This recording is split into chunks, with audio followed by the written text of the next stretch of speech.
Mastercrafter DIY is a do-it-yourself craft studio. Essentially, it's a place where you can come and discover like your inner creativity. Everyone has different levels of creativity. Some people come in and say, I'm not creative at all.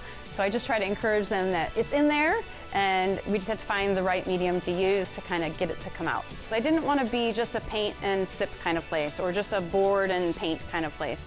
I truly have been to all of those things with friends and that kind of thing, and I would love the experience, but then would walk home and be like, okay, what do I do with this painting that I made? So really I wanted to try to be functional and trendy, keep up with like Pinterest and things that people are searching for, things that they would put in their home.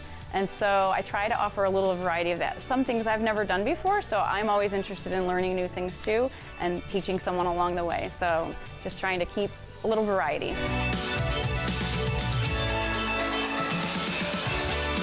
One of the things we do is paint pouring, which is super fun and trending right now, and we have a bunch of different things that you could do that on. You can simply do it on a canvas, which can go all the way up to like 24 by 36, or you can do something small, like a wood shape or a three-dimensional piece. So we do some of that paint pouring. We also do alcohol inks, which are, again, another kind of cool thing to use that people haven't done before. And that's really forgiving. Both of those processes are really forgiving. You can't mess it up too much.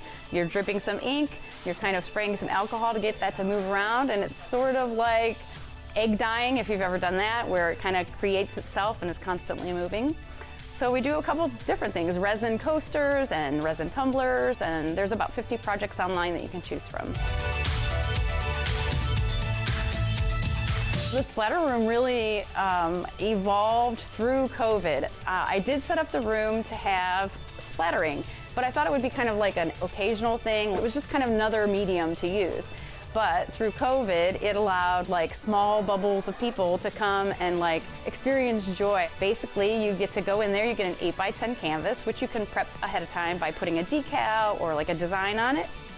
You get suited up in these Tyvek suits, which we do wash and keep clean, and they cover you from neck to ankle, and then you get shower caps, goggles, and shoe covers. But the best part is that the paint is made entirely out of corn, so it breaks down with water or a baby wipe or bath.